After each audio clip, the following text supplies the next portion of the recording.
సంతానం కావాలన్న మీ కలను నిజం చేసుకోండి. 49 అంటే సంతానం, 49 అంటే సంతోషం. వివరాలకు సంప్రదించండి. నమస్తే రమ్మగారు. నమస్తే జయ. రమ్మగారు, ఇంట్లో మనం రకరకాల భగవంతునికి దీపం పెట్టుకుంటాం. ఉదయం పెట్టుకుంటాం, సాయంత్రం పెట్టుకుంటాం. 3 ఒత్తులని, 1 ఒత్తని, ఇట్లా కామాక్షి దీపం అని పెట్టుకుంటాం కదా. అఖండ దీపం అనేది ఎప్పుడు పెట్టుకోవాలి? ఏదైనా దీక్షలో ఉన్నప్పుడు అఖండ దీపాలు పెడతారు జయ. మామూలు రోజువారీ దీపం వేరు. ఒక్కొక్కళ్ళకి ఉంటుంది పొద్దు నుంచి తెల్లవారి పొద్దుదాకా దీపం ఉండాలి అని, రాత్రి తెల్లవారులు దీపం వెలగాలని. మామూలు దీపారాధనే కొంచెం ఎక్కువ నూనె పోసి సన్నగా వెలుగు పెట్టి పొద్దునుంచి సాయంత్రం దాకా వెలిగేలాగా పెట్టుకుంటారు కొంతమంది. ఈ అఖండ దీపం అంటే సాధారణ దీపారాధన కాకుండా అఖండానికి ఒక ప్రత్యేకమైన పద్ధతి. బియ్యము ధాన్యం పోసి తర్వాత దానికి కాస్త అలంకారం అది చేసి అప్పుడు ఈ పెద్ద దీపం పెడతారు. పెద్ద ప్రమిదిలో వేస్తాం కదా, పెద్ద ఒత్తేస్తాం. ఒకటే ఒత్తి వేస్తాం కదా, ఒకటే ఒత్తి. అవి రెండు ఒత్తులు లేదా 3 ఒత్తులు పేని ఒక స్వరూపంగా, ఒక జ్యోతి. అఖండం అంటే ఒక్క జ్యోతి. ఈ అఖండ దీపారాధన ఇప్పుడు 9 రోజుల దీక్ష, 5 రోజుల దీక్ష అలా ఉన్నప్పుడు పెడతారు. అయితే ఈ అఖండ దీపానికి చిన్న నియమం ఉంటుంది. అదేంటంటే కొడి కడుతుంది. ఆ కొడి తీసి మలిపి మళ్ళీ కొంచెం జ్యోతిని ప్రజ్వలనం చేయాలి. ఎక్కడ పడితే అక్కడ బాత్రూములకి వెళ్ళొచ్చి బయటికి వెళ్ళొచ్చి దీపారాధన దాన్ని ముట్టుకోకూడదు. మడిగా చేయాలని మా ఇళ్లలో పద్ధతి అయితే మడిగా చేయాలని. ఒక వెంకటేశ్వర దీపారాధన చేసినప్పుడు ఏదైనా దేవాలయం, మన సత్యనారాయణ వ్రతము, గృహప్రవేశము, వివాహాది శుభకార్యాలు అప్పుడు చేస్తే ఇది ఇది చేస్తాం కదా, మన చలివిడి దీపారాధన చేస్తాం. పెద్ద చలివిడి ఎక్కువ గుంత చేసి అందులో పెడతారు. ఎప్పటిదాకా వెలిగితే అప్పటిదాకా దాన్ని అట్లా పూర్తిగా వెలగనిస్తారు. వెంకటేశ్వర దీపారాధన కూడా అంతే. పెద్ద ప్రమిద పోసి ఒత్తి ప్రమిద పెట్టి అందులో బాగా ఆవునై పోసి, అంటే ప్రత్యేకించి వ్రతాలు చేసేటప్పుడు అట్లా కొందరి ఇళ్లలో ఉంటుంది. కానీ మనం అఖండం అనగానే దసరా 9 రోజులు, వసంత నవరాత్రులు.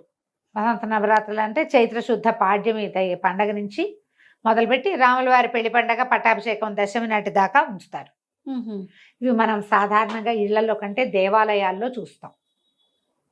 ఇంట్లో ఇలా దీక్షగా ఉంచుకునే వాళ్ళు దీన్ని పెట్టుకోవచ్చు. ఇప్పుడు ఏదైనా నిన్ను బెదిరించడం ఎంతసేపు?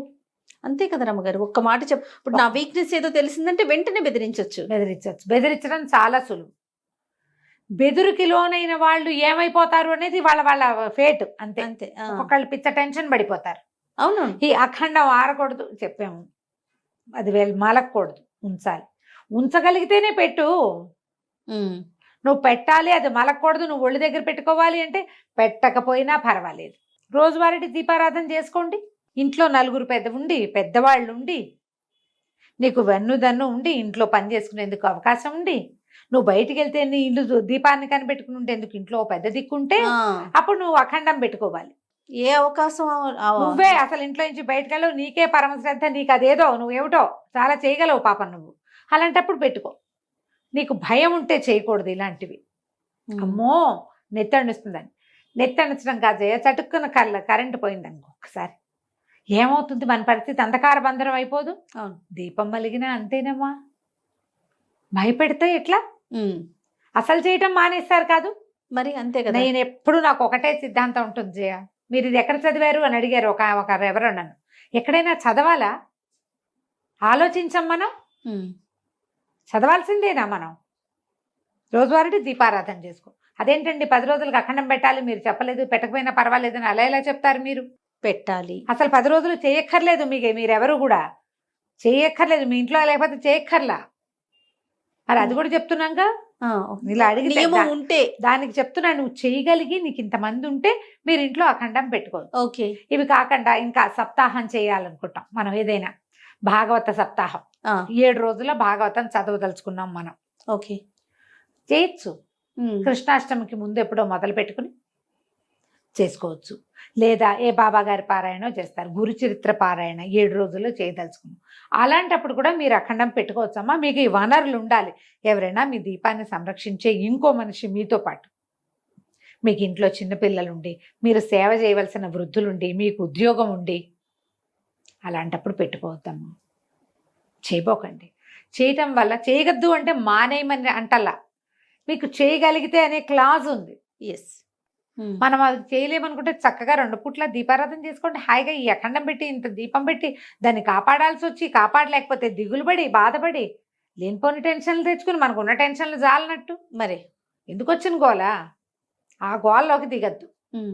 మనం ఇట్లా నవరాత్రులు, దసరా నవరాత్రులు, ఇప్పుడు నిన్న వారాహి నవరాత్రులు అయినాయి. ఈ నవరాత్రులు చేయదలుచుకున్నారు మీరు, గుప్త నవరాత్రులు. మనం చెయ్యం, మన వైపు లేదు.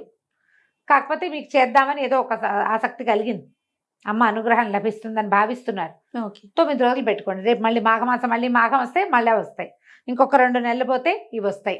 మళ్ళీ గణేష్ నవరాత్రులు చేస్తారు.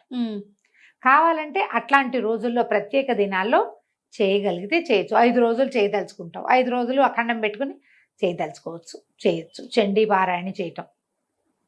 చండీ పారాయణ తెలిసిందే, మనం ఎప్పుడైనా చెప్పామా? మనం దుర్గా సప్తశతి చండీ పారాయణం చేస్తారు. 700 శ్లోకాలు మొత్తం చేసుకోవచ్చు. అన్ని రోజులు పెట్టుకోవచ్చు. ఒక్క రోజులో ఏదో పూర్తి చేయదలుచుకున్నాం, అప్పుడు కూడా మనం మొదలుపెట్టిన దగ్గర నుంచి మన మొత్తం అయ్యి దీపారాధన పూర్తిగా కైంకర్యాలన్నీ జరిపేదాకా దీపాన్ని ఉంచుకోవచ్చు, కాస్త పెద్ద ప్రమిదలో పోసి. ఇదే పద్ధతి. మనం ఈ అఖండాలు ఎక్కడ చూస్తా అంటే మఠాలు, పీఠాలు, దేవాలయాలు సంరక్షించే జనం బాగా ఉంటారు. అప్పుడు పెడితే దీపం మలుగుతూ ఉంటుంది. అట్లా అంటే మనం మధ్యలో కాస్త అటు ఇటు వెళ్ళినా కూడా సేవ నడుస్తూ ఉందన్న గుర్తు. అంతే అంతే. మనం మన జీవితకాలంలో అవసరమైనవి ఉంటాయి కదా, జీవితంలో మనం బాత్రూమ్లకు వెళ్ళాలి, అవసరాలు ఉంటాయి, ఆహార స్వీకారం చేయాలి, ఎవరైనా వస్తే తాంబూలాలో భోజనాలో ఏవో ఒకటి చూసుకోవాలి. కానీ నీ సేవలో నేనున్నానని చెప్పడానికే అఖండాన్ని పెడతాం. వదిలేసినట్టు కాకుండా ఆలోచించి పెట్టుకోండి. ఇంట్లో పెట్టుకోవచ్చు. ఇట్లా ప్రత్యేక సందర్భాల్లో ఎప్పుడు పడితే అప్పుడు చేయకుండా ఇలా మనం కంటిన్యూస్ సేవాకాలం జరిపేటప్పుడు ఖచ్చితంగా పెట్టుకోవచ్చు. పెట్టుకోవచ్చు. రైట్ రమ్మ గారు, నమస్తే. నమస్తే.